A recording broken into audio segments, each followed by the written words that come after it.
everyone, and welcome back to the Redseapodcast.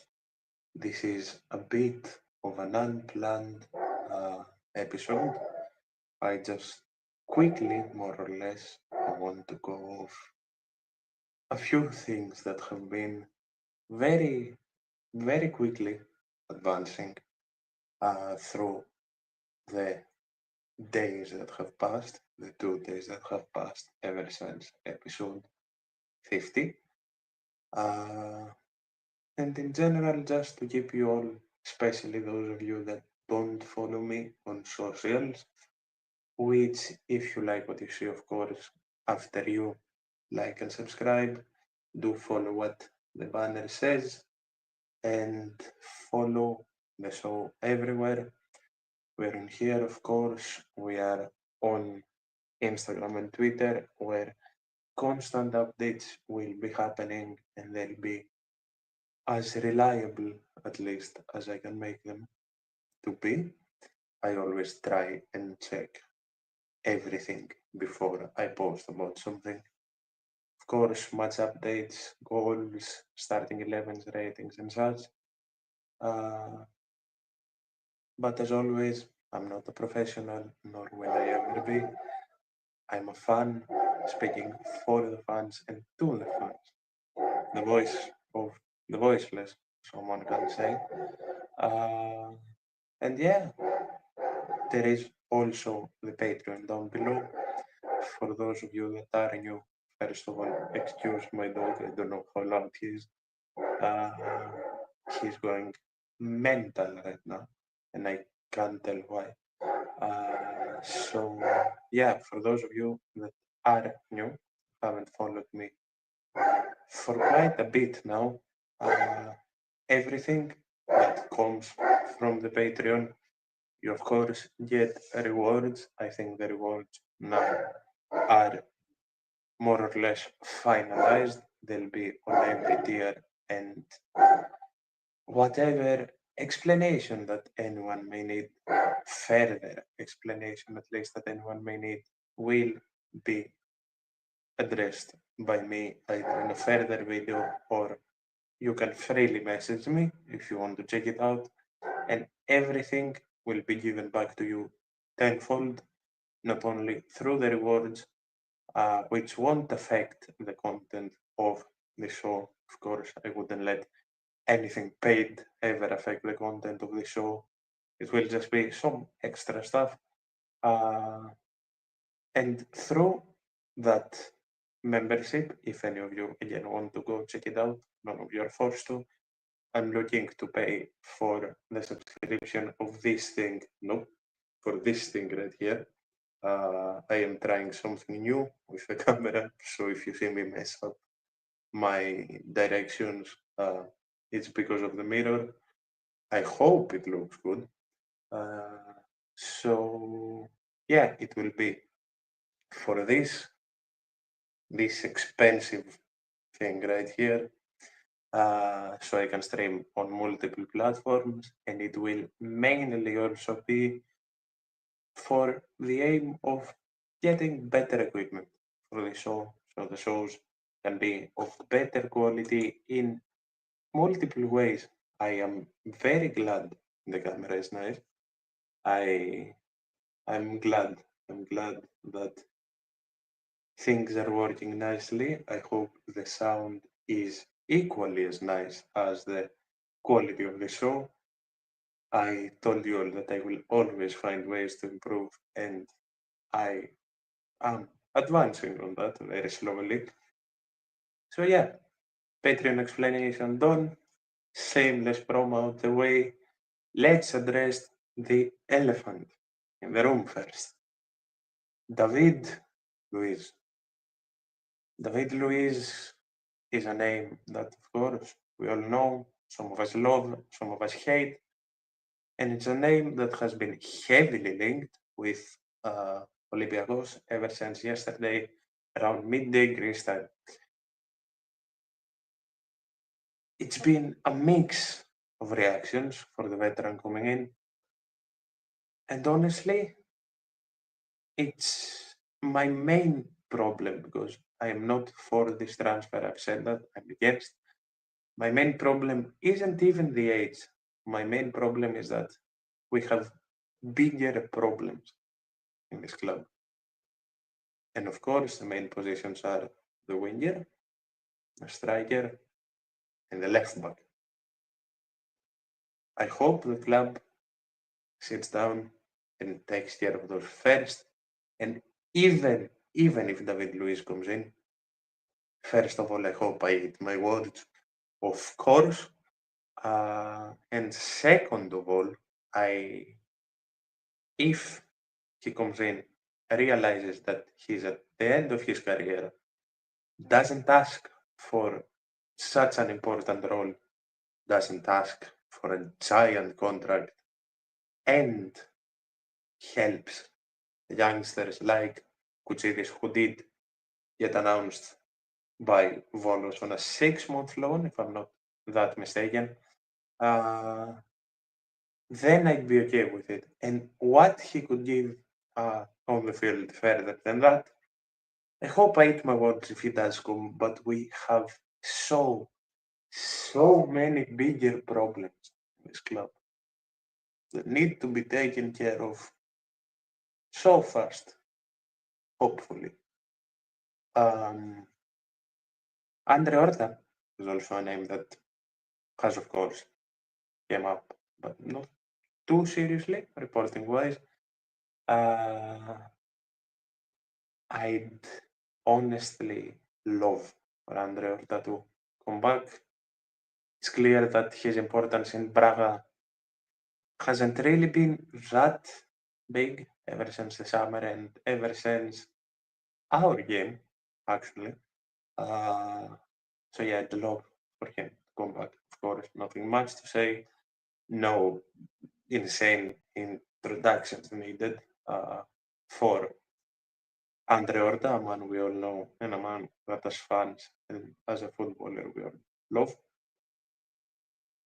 So yeah, another thing I want to quickly get over is that the Anthony deal seems to be off, at least for the time being. We did learn that we did make an official offer to loan in the Brazilian international, but his priorities and perhaps United's priorities seem to really be elsewhere. So it's not a no, but it's a not yet. Another deal that honestly divided a lot of people. I said it on the last show, and for whoever hasn't listened to the last show, I'll sit down and say it again, that Anthony, the player, would do very well here, in my opinion. But the concerns about Anthony, the person, and his almost non-existent concentration is something I hear massively. So I'm staying neutral and saying we'll see. Another quick thing that I'm very happy about regards of moves out of the club this time is that Sergio Oliveira will probably, again, I am not a professional, take all of this with a grain of salt.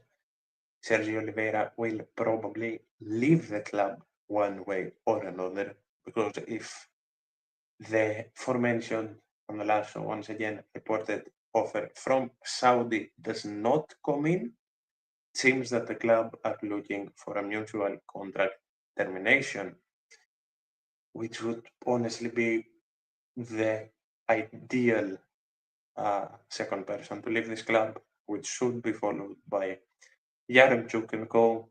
And Yaremchuk seems to be wanted by Sivasspor, and I'm pretty sure the club are anticipating an offer on that as well.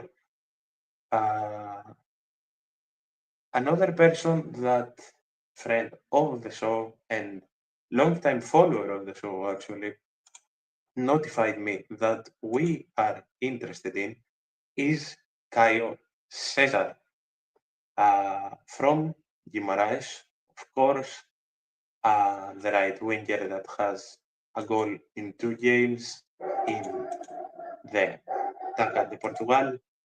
He has 2 goals and 2 assists in 6 games in Liga Portugal, and he has 4 assists in the conference. A winger that I can't really say I know much about. I'd lie if I said I knew much about him. But honestly, a winger that seems promising, to say the least. Oh, okay.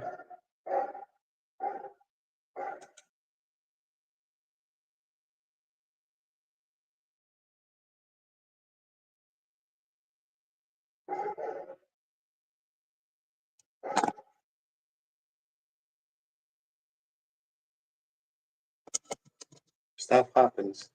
Folks. This is alive after all, but I'm back. I was frozen for a bit, yes, I realized what happened. And I now realize a problem with what I'm doing. But I will fix it. Yeah, we're back. We're back.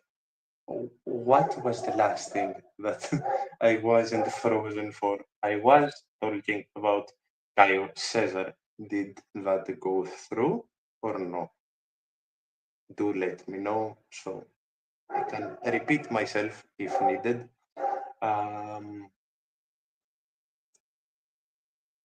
Yeah, he honestly seems like a very interesting case. And sound wise, okay, so it was only the camera, so I don't have to repeat myself. That's good. It may happen once or twice again uh, for those watching on video, but I know what's wrong and it will be fixed in the next episode. So yeah, Caio Cesar is an interesting case, but I would honestly guess that if we were to go in for Caio Cesar, he wouldn't be the only winger to come in. And with that segue, I am gonna go on to one of the two Porto boys that I have mentioned before, and that's Gabriel Veron, if I'm pronouncing that correctly, the Brazilian right winger of Porto. Reports have been continuing that we are going to go after him, perhaps in the form of a loan deal. Again, someone I don't know much about, but again, from the research I've done, he seems like a very, very promising uh, winger. And he honestly seems like someone that would fit and deliver very much. I don't know if that's a stretch or anything, but I did like what I saw, at least personally. Uh, and the other man from Porto that last time out, I killed the man's name. It's Ivan Jaime, if I'm not that mistaken. The multi-position player. He can play at the 10, which we massively need and would provide, honestly, a crazily good, I think is the word, solution in our main problem on the attack of this team, which is uh, the creativity, of course. And he can provide a very, very good duo along with uh, Gelson Martins, who would be down the left. It's some very interesting cases all around. Some names that we're used to hearing, some new names, at least for me, and people that aren't going around in uh, media. Again, all I can say for this is that they are rumors. and that nothing is really concrete. Sure, I do try my absolute best to find sources that are trustworthy, but I can't really sit down and say that this will happen, this will not, this will happen, unless stuff like the Anthony thing comes out, that there was straight up a report from the best sources in journalist football wise that he doesn't prioritize coming here. Uh, Another name that has been circling Olympiacos a lot is Almiron, of course, would, for me at least, be the most ideal case, at least to my knowledge, that we've had winger wise. That the reports about him finalizing a contract with Charlotte FC are false, that the man is just on vacation. That's what his agent said. Uh, but he is prioritizing a move that would bring him closer to his family in Paraguay. That's about all I had for today. No games, no nothing to talk about. Just a quick little update, and mostly also a test for the new camera that seemed to have worked with just one little hiccup that I can very, very easily fix. Thank you all for joining me in this very quick one. I'll see you all in 2 days to finally talk about basketball again. I apologize for all the background noises and thank you all so much for your understanding and your massive support. Thank you and see you in the next.